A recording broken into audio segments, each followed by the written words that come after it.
Cherry has been the landmark profile for high-end custom keyboards since their inception. To many, it's something thought of synonymously with GMK and premium keycaps as a whole. But what if I told you there might be a strikingly competent alternative? This video is brought to you by FlexiSpot. FlexiSpot makes high-quality motorized desks among other ergonomic furniture. We personally use the Comhar, which has plenty of useful features like USB-A and C charging ports, the ability to save preset desk heights, and a slide-out drawer to store items like tools. Their standing desks also have plenty of customization, like changing the material, desktop color, height range, frame color, and casters, among many other configurable options to suit your needs.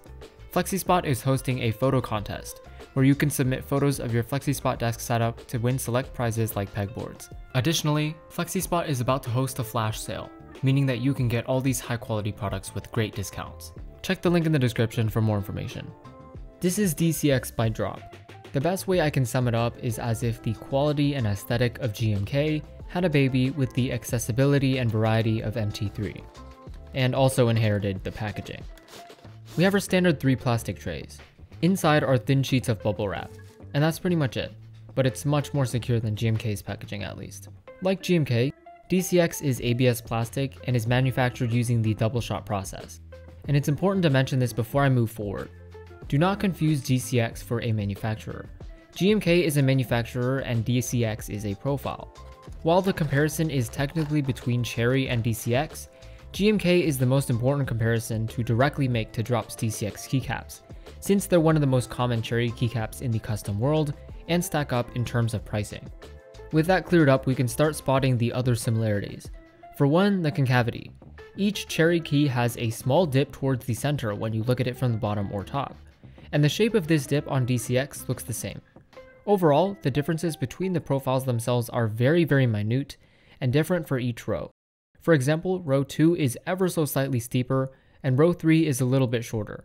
But none of the profile changes really differentiates DCX from Cherry, as when you're typing, the changes are pretty much unnoticeable. Another interesting thing I picked up on is that even though DCX is manufactured the same way, it doesn't have the same nick on the back of every GMK keycap. This is a huge bonus, as I've seen the GMK nick as a huge turnoff for a lot of potential buyers in our GMK Red vs Blue Samurai comparison. I am happy to say that the nick is not on DCX. In terms of textures, while they may look the same on camera, DCX feels much smoother and I might even say grippier than GMK. Keycap texture is a very hard thing to describe, and most of the time you really just have to try it out for yourself to see what you like and what you don't. The thing you can see on camera though is that DCX is glossier than unshined GMK. Another plus side is that, at least for my testing, DCX doesn't have north-facing interference at all. You are free to use all your favorite non-long pull switches on any north-facing board and still enjoy the same sound and feel of typing on Cherry keycaps. This is huge to me. A massive gripe with GMK is lead times. Right now, with supply chain issues and other problems in Germany, GMK sets are seeing insane lead times, up to 2 or more years, and this has made many turn to other options. DCX is in stock, unlike most GMK sets' usage of the group buy system. And with Drop being such a large company, they're going to be able to keep these keycaps very consistently in stock. It also looks like DCX has pretty extensive kitting, so board support isn't going to be an issue. Now that we've gotten physical comparisons aside, we need to talk about possibly the most important factor: sound. How do they compare?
Ignoring differences in press force and other factors, DCX and GMK are really similar.